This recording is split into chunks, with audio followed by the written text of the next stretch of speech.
Bienvenue dans cette nouvelle édition du Non-Stop Info. Au sommaire, la tension monte au Congo. 4 personnes ont perdu la vie et plusieurs autres ont été blessées dans des heurts ce mardi entre forces de l'ordre et opposants au référendum constitutionnel. Des candidats à l'élection présidentielle guinéenne vont déposer des recours auprès de la Cour constitutionnelle. C'est le cas de l'ancien Premier ministre Lansana Kouyaté. Et un colloque sur la sécurité au Sahel avait lieu lundi à Paris, en France. La Mauritanie est venue partager son expérience dans la sous-région. Le pays fait figure d'exemple dans la lutte contre le terrorisme.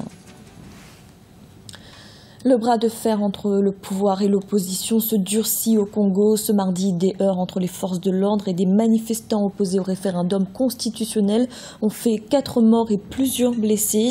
La nouvelle loi fondamentale, si elle était acceptée, permettrait au président Denis Sassou Nguesso de briguer un 3e mandat. Birama Saounera. Congo, la tension monte entre les manifestants et les forces de l'ordre. Mardi 20 octobre 2015, des marches de protestation ont été organisées par l'opposition.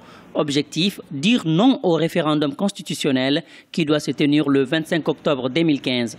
Pour l'opposition, ce référendum ouvre la voie à un changement de constitution favorable au président Denis Sassou Nguesso. J'ai demandé à M. Sassou, dans l'état actuel des choses, il est plus au pouvoir, puisqu'il a déjà abrogé la Constitution, que les Congolais se retrouvent pour mettre en place immédiatement une transition qui doit maintenant réfléchir sur les modalités pratiques et l'organisation des élections, revoir la gouvernance institutionnelle, la gouvernance électorale pour que le pays organise une élection pacifique, sans guerre. Nous n'avons pas besoin de guerre au Congo. À Brazzaville, la capitale congolaise, les manifestants ont brûlé des pneus dans le sud de la ville, considéré comme un des bastions de l'opposition.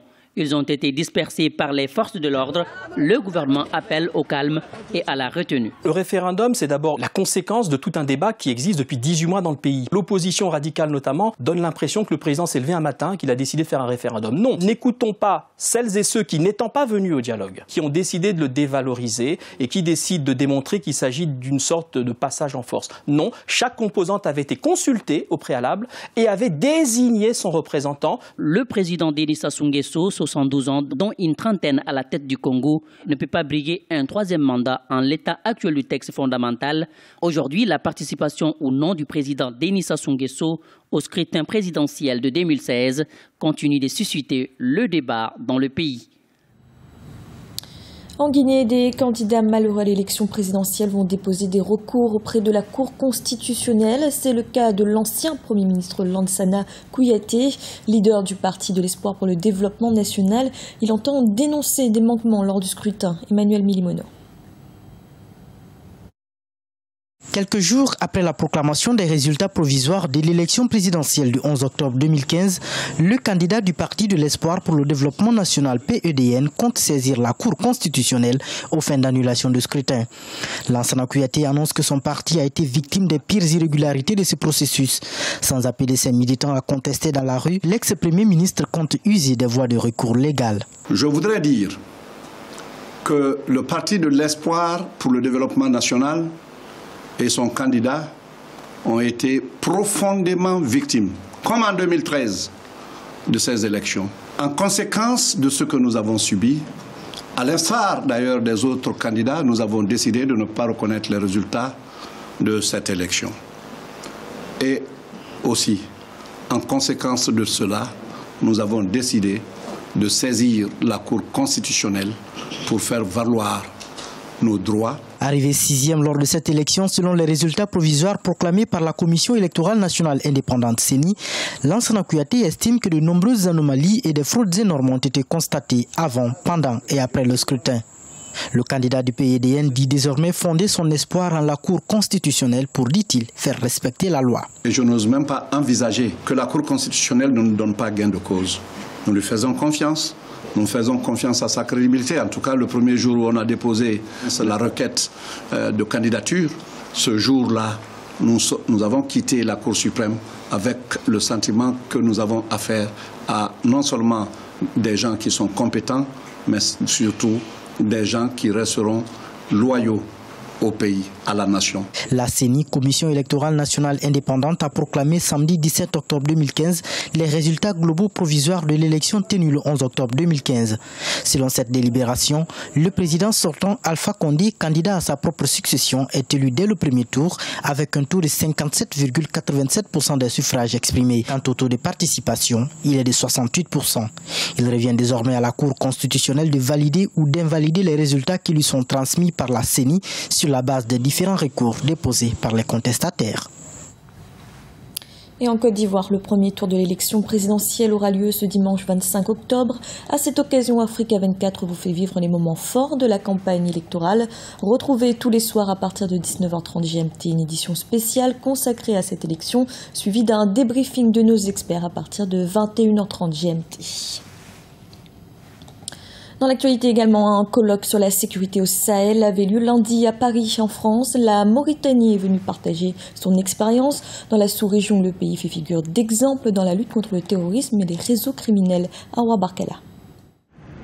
Quel défi pour la Mauritanie en matière de lutte contre le terrorisme ? Alors que de nombreux pays de la région du Sahel sont les victimes d'attaques de groupes terroristes tels que Boko Haram et Ansar Eddine, la Mauritanie se place comme un acteur majeur de la recherche de la paix et de la sécurité dans la région.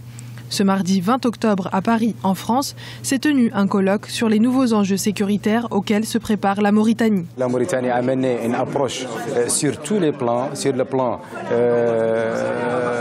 le renforcement des unités de l'armée, en sécurisant les frontières de la Mauritanie qui sont très longues, surtout avec le Mali, à peu près 3000 km, et c'est pas facile de les sécuriser.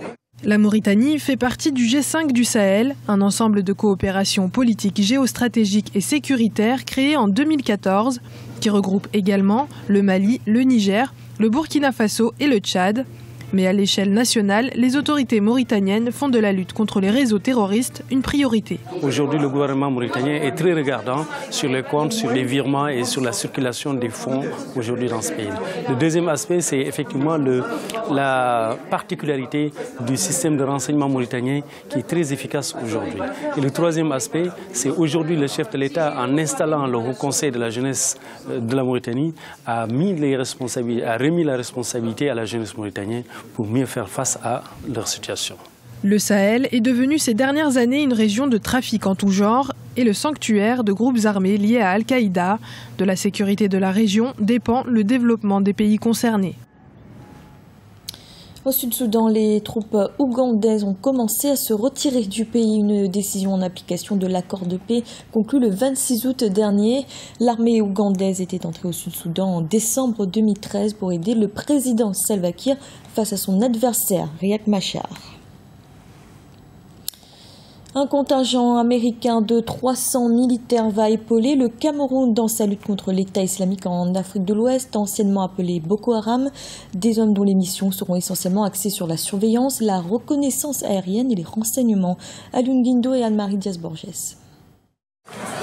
Aider les gouvernements nigérians et camerounais à lutter contre Boko Haram, c'est ce qu'envisage le gouvernement des États-Unis en décidant de mener des opérations de renseignement et de surveillance au Nigeria et au Cameroun. Ces opérations s'inscrivent dans le cadre du déploiement en cours de 300 militaires américains sur le sol camerounais. Les États-Unis ont choisi justement d'intervenir dans le cadre de la lutte contre Boko Haram dans un cadre tout à fait spécifique. Ça rentre dans la doctrine américaine depuis l'arrivée de Barack Obama et le désengagement des États-Unis en Irak et puis progressivement en Afghanistan. C'est-à-dire pas de troupes au sol, en tout cas. Si les troupes sont au sol, pas d'intervention armée. Mais c'est en même temps une pression supplémentaire sur Boko Haram, qui sait au fond qu'il n'y a pas que les pays africains du front qui sont opposés à Boko Haram, mais qu'il y a cette force supplémentaire qui vient et donc qui vaut son pesant d'or. Les États-Unis ont déjà fourni une aide en matière de renseignement, de surveillance et de reconnaissance au Nigeria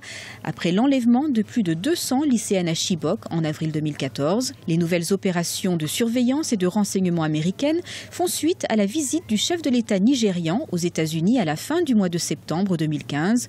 Au cours de cette visite, les présidents Muhammadu Buhari et Barack Obama avaient parlé des modalités d'une intensification de la coopération entre les services de renseignement gouvernements des deux pays. Néanmoins, certains élus américains sont contre une telle intervention par peur que cette dernière ne nourrisse des recrutements de militants islamistes. Il y a tout un débat au niveau même du Sénat américain concernant le redéploiement de l'AFRICOM, donc le commandement militaire américain pour l'Afrique. Donc un certain nombre de sénateurs pensent notamment que ce ne serait pas une bonne idée, qu'il faudrait plutôt rester sur un commandement central ou européen, donc continuer à mener la lutte contre ce qu'ils appellent le terrorisme depuis la base américaine de Stuttgart. Par sa décision, Barack Obama a tranché, il a décidé d'intervenir directement, même si officiellement les troupes américaines au Cameroun ne seraient là que pour du renseignement, mais il est difficile de croire que 300 militaires américains puissent débarquer au Cameroun uniquement pour du renseignement. L'aide apportée par le gouvernement américain au Nigeria et au Cameroun vise à mettre fin à l'insurrection de Boko Haram, qui a fait au moins 17 000 victimes et plus de 2,5 millions de déplacés depuis 2009. C'était le journal de la rédaction. Merci de l'avoir suivi. Retrouvez dans un instant une nouvelle édition de l'information.